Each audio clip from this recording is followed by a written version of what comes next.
Hello and welcome to Sounding Board, a community access television production of Seroptimus International of Novato. My name is Madeline Peters, and I have two very lovely guests here who are my colleagues from Dominican University, Elizabeth Truesdell and Rebecca Birch.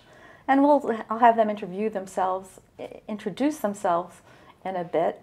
But first, a little bit more about Seroptimus. Seroptimus is a global volunteer organization, and our work is to improve the lives of women and girls through programs leading to social and economic empowerment. Our topic today with Elizabeth and with Becky is integrating instructional technology in the classroom. And in particular, it's a three-tiered model that Dr. Truesdell and Dr. Birch are going to talk about. But first, Rebecca, why don't I have you provide a little bit more of a background about yourself, and then Elizabeth, you too as well, so that our viewing audience understands the context in which you work. So Rebecca? Okay, I wear several hats at Dominican University. I'm the field placement coordinator for the students. I place them at the sites for their observations and student teaching. So this is for teacher candidates. So you're very involved. We're all involved in preparing teachers for the state of California. Right, right. Okay. And then also I'm the technology facilitator for the department. And I teach the technology classes and also curriculum courses. And I supervise student teachers in the classroom. Okay, so you're the go-to person as far as the preparation and coordination of integrating technology and teaching for faculty as well as the students. Right. Okay, thank you, Becky. Elizabeth, a little bit more background about you and the many hats that you serve. Sure. Well, I've been at Dominican since 2008. And I work primarily with the single subject credential candidates. I chair the single subject credential program and the Masters of Education program, which that used to be one of your hats. Now I've got one of your hats. And I work closely with Becky on the technology initiative. She's more of the technology expert, but I've been really excited to learn more about technology and its place in the classroom. So we're glad to be here. Okay. Well, I think for me this is particularly reaffirming because in probably late 1990s, early 2000s, I was trying to inch not only the program but the university along and looking at the importance of technology. And I remember, I think I shared with you this with you before, is the big goal I had was getting people to understand that they needed to have an email account.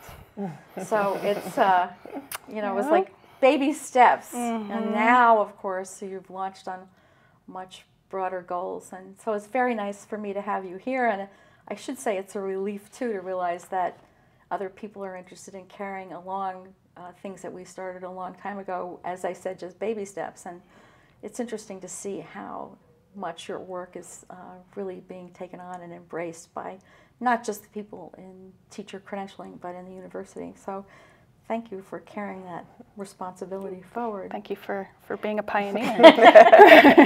It's very difficult being a pioneer. You know, I'm not sure I imagine so. I think we feel that also.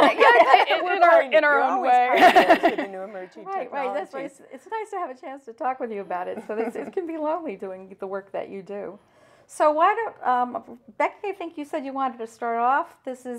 You two have really worked very, very hard to come up with a way to kind of build competence and comfort level, as well as specific skills for faculty, for student teachers, and get people really comfortable with not just technology as a toy, but really as an integral part of one's teaching and learning. So I know that part of your, one of your main goals is hands-on experience. So Rebecca, do you want to start off on commenting on that? Yes, we began with our technology, I don't want to say quite initiative, but integrating technology in 2011 with an internal grant. And during that time, Elizabeth and I developed what is called the three-tiered approach. And the three-tiered approach it's three parts. It's a cyclical process. It begins with literacy, and so that's when you're just beginning to learn about the technology. What is it? What is it all about? And then the next step is the integration, augmentation step. And it's during that step where the users are starting to use the technology, they're starting to integrate it into their activities. And then the last step is the transformation step. And through the transformation step, that's when the user starts using the technology, but the technology is no longer the goal or the focus, the learning is the focus. And this process is a cyclical process, it's always ongoing because we always have new emerging technologies. So in our program now, we're all at different phases with different technologies in the three-tiered approach. Sounds massive. Like, you explained it very well, and people just, it's hands-on and then becoming comfortable and then transformational, so that really it gets to a deeper level of people's practice, awareness, and understanding. Elizabeth, do you have anything further to comment? Yes, I think as Dr. Birch mentioned, we started this in 2011, and I think we're one of the few grant recipients that is still going strong on campus. And we published our first article on this project in December of 2013, and we've presented at multiple conferences, and we've gotten a lot of feedback from our colleagues across the nation on what they're doing and comparing and contrasting what we're doing. So the hands-on aspect of this project is pivotal, because prior to this grant, we didn't have the technologies that schools were using. That's right. And we didn't have the opportunity to model them and understand them ourselves. And so through the grant, we were able to purchase hardware and software. Dr. Birch and I were able to get our own professional development, attend conferences. And through our own participation in the three-tiered model, we're able to then project that onto our faculty. So we've gotten, as you know, you have been participants in our professional development over the past few years, and we've had workshops, we've had technology showcase, and so it's moved from one program in one department to the entire department. And now, as you said at the start, folks campus-wide are taking notice of what we're doing and wanting to learn more about the opportunities of professional development and hands-on. I'd like to pursue something that you just said about the feedback that you're getting because of the opportunity you had to present at different conferences, and you're getting feedback from different places across the nation. Can you explain or expand a little bit more on what people have said or what questions you're asked from? Do you want to go, or should I? It's been very uplifting attending the conferences because we feel like we really are often a step ahead in what we're doing with our technologies. We still see people struggling, and we're struggling for sure. It's a continuous process, but just struggling to get started. So that feels good. It seems like that must be the nature of your work, though. And you mentioned the technologies and getting them in and having the chance to work. It's like what I'm getting, or what I think I heard both of you allude to, is you're participants in this model yourself, because you need to have. There's things that are coming your way all the time.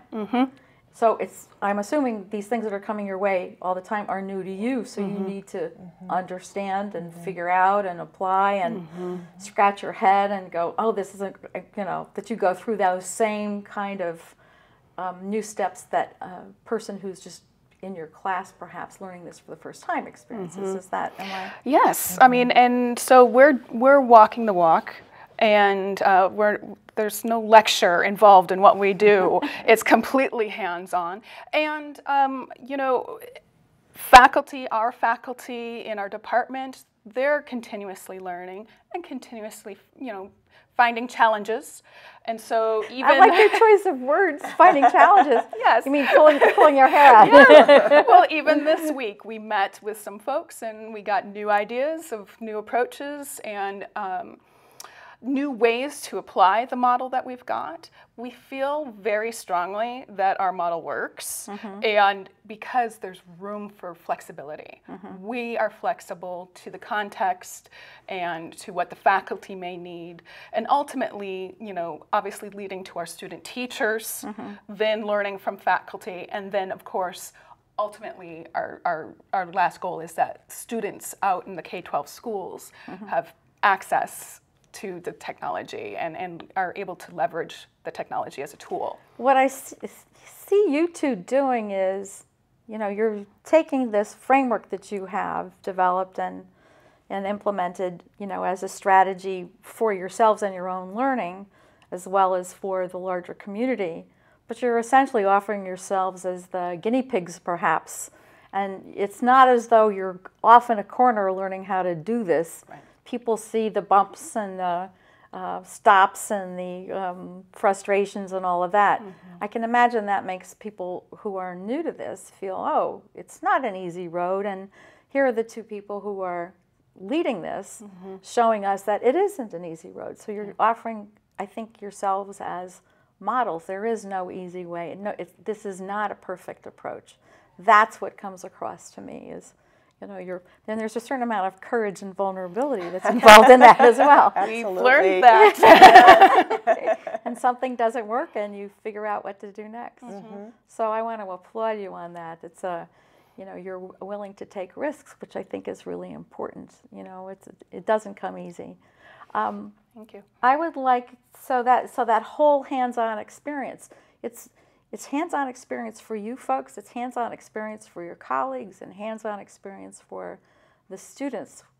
These are people who are going to be the California school teachers, so that they're all learning. And you talked about the technologies, I assume, that probably are already in the K-12 schools, and that, you know, and I wonder if you could kind of speak to that a little bit. Like, what is it that's the hot topic or the avenue that's that schools are pursuing, that you're trying to get the candidates to, so when they are actually involved in teaching, they're on the same page as the school district is? I think we have a good story or a good example of that. We had a student a couple years ago, and she was involved as a single subject student, and she learned the technologies through our program, and then she took them out as a student teacher to the school sites and shared those technologies with the staff. She became the trainer of the trainers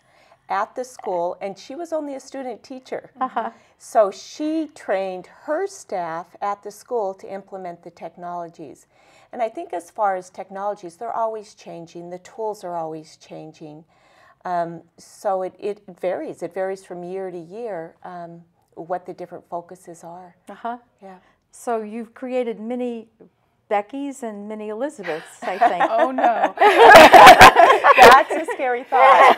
I almost hope not. It is gratifying, though, to see our student teachers going to the field and coming back and saying, my directing teacher is taking some of my ideas. And but you asked about what's happening in the field now, and that's, I think, part of our future steps is to even expand further our relationships with our community schools. But we are seeing Chromebooks, we are seeing iPads, we are seeing any version of tablet you can see. Apple TVs, AirPlays, Chrome, everything under the sun, and it depends on grade level. It depends on special education is using a lot of applications on iPads. So it's kind of difficult. We try to get a wide breadth, but then we need to remember we need to learn our literacy on one technology at a time, and then learn how they all work together best in the schools. Could you expand on what, because you used the word literacy, could you kind of expand on that concept and just a little bit more, just create a better understanding of what that means in terms of the work that you're doing? So yeah, so the literacy, regardless of the tool, it's just learning about that technology or learning about that application. What is it? What is it all about? And it's the first steps of learning that new tool.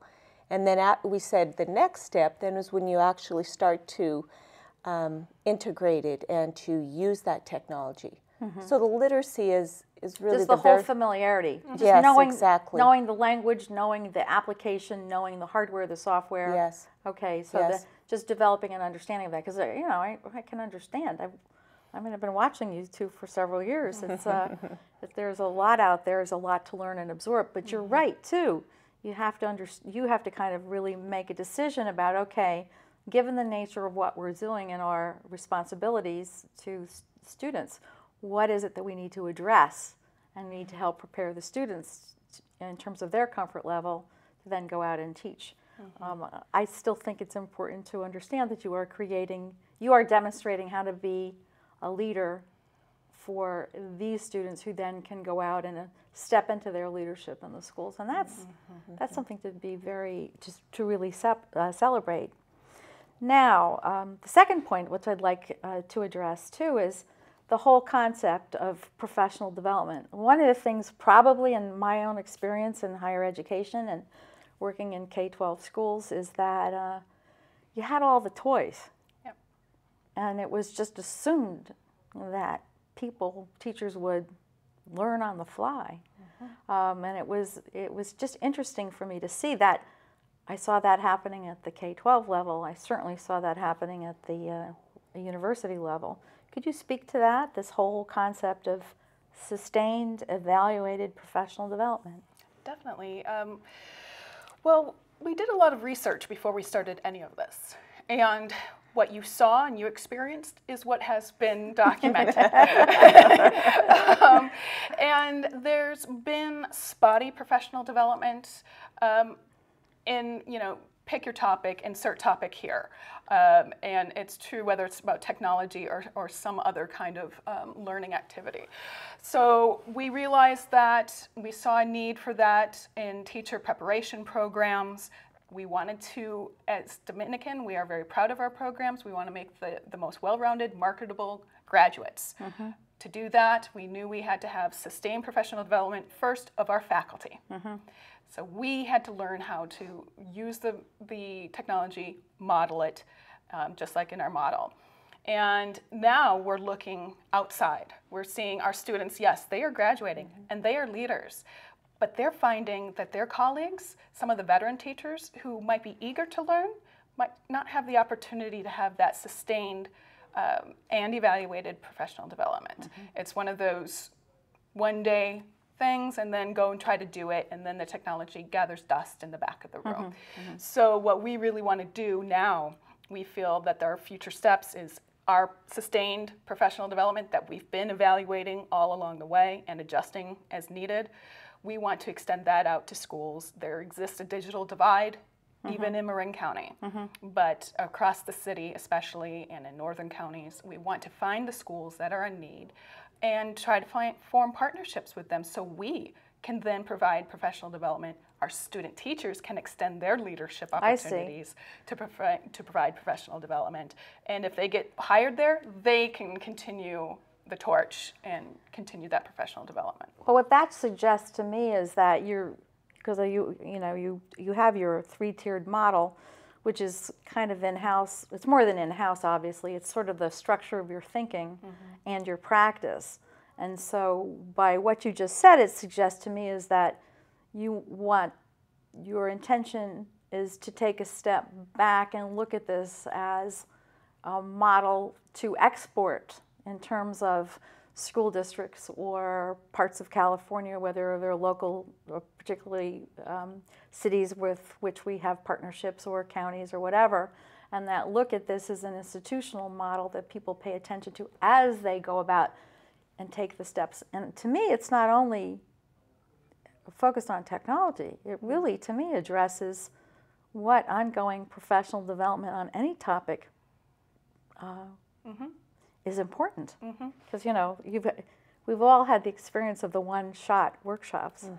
And then they're there, and no matter how motivated you are, if nothing is sustained, it does go away. It's another binder on people's shelves, or it's another happy thought, and then it's gone. So again, that whole thing is really, it's significant what you're doing. Becky, do you have anything more that you want to add? I mean, and please am I accurate in? Absolutely. And one thing I'd like to add is we are continually evaluating this. The students, when they enter the program, they take a pre-survey. When they exit the program, they take a post-survey. And students are also evaluated in the field in their use of technology and the 4 C's, the communication, collaboration, creativity, and critical thinking. Right. So we have continuous quantitative and qualitative research taking place so that we can evaluate this process. And adjust. And we've definitely needed to adjust our approach. Absolutely. Well, again, that's an important concept for people to understand, is that nothing is fixed. I think people are they're always looking for the magic bullet. Okay, what's the program, what's the curriculum? Let me just follow this. And you forget that things are living and breathing, because you're dealing with living and breathing people. Right. And that whole adjustment and flexibility and critical lens. This is working, this isn't working. Maybe this is not the right approach. It's really interesting to have that kind of frame of mind. We have about 5 minutes left in our conversation. I would like you to address the other component, that whole concept of partnerships, and that's university and community partnerships. So can you expand on that a little bit? Sure, yeah. So currently we're looking into developing partnerships with Dominican University and outside schools, especially those that are diverse schools. As you had mentioned, so often the schools receive the technology but not the professional development, or if they do receive professional development, it's short-lived, and often the technology is not used to its fullest. So we're looking for different grants. We're applying for grants in order to develop this community and this partnership with the outside schools, so that we can offer professional development and have the best practices, so that we can share our best practices and share this with others, and also that our students can be involved and become leaders in this process. Well, and that builds like a certain momentum too. Right. It's not just something that happens within the certain context of a certain university, but then again is a partnership, involves engagement within the community and providing a service, a mutually beneficial service. It's kind of taking a leadership role and moving technology integration a little further in the whole teaching and learning process. And it seems to me from your attitude too, it's collective, so that you're willing to be the leaders of this, but you're also engaged in looking at what else is going on in communities and what do communities need to form a partnership, so that's not necessarily, I know the answer. Right. It's like, let's look at what we need to really kind of make this work. Anything else that you want to add in terms of the partnerships, Elizabeth? Well, I think, piggybacking on what you were just saying, there are some rock star teachers out there, and they're doing fabulous things. A lot of them are Dominican alum. How convenient. I'm not surprised. And so we've just started. We had a guest speaker come in last semester. We're going to have more come in for our workshop. So we're bringing those rock stars in, so we're learning from them as much as our students and our faculty can go out to the schools to help those who might need it. So we want to celebrate what's been working and learn from those professionals, and then have really deep conversations with them about their thoughts and, okay, where do we need to go? How can we best serve as a partner to you? And pinpointing those schools. I mentioned the digital divide before. That's a major problem. President Obama wanted all of our schools to be connected by 2016, and that's this year. That's this year, and the reality is that just hasn't been happening. And schools need, they're in need, because our 21st century learning landscape technology is a tool to leverage those 4 C's, and so that's, again, ultimately what we care about, why we're in education. We want our students to graduate and become the best teachers they can for those little kiddos in the seats. Okay. This is my reflective question, because we've certainly talked about a lot of things, and we're just about ready to wind up our program. So When you think back on the things that you've talked about, what's one thing that you'd like to emphasize as a closing to this program? I think possibly reflecting back to the three-tier approach, that this is a continuous process. It's cyclical, it's always ongoing.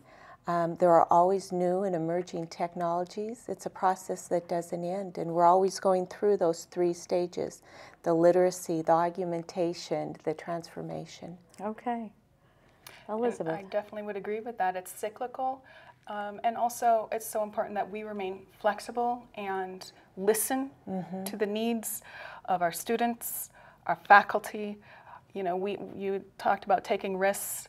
This is a risk, but it's one that we're doing with our eyes wide open, and we just really want to emphasize that we don't want to do anything for the sake of doing it. That the end goal is to just become better teachers. So flexibility and reflection are important.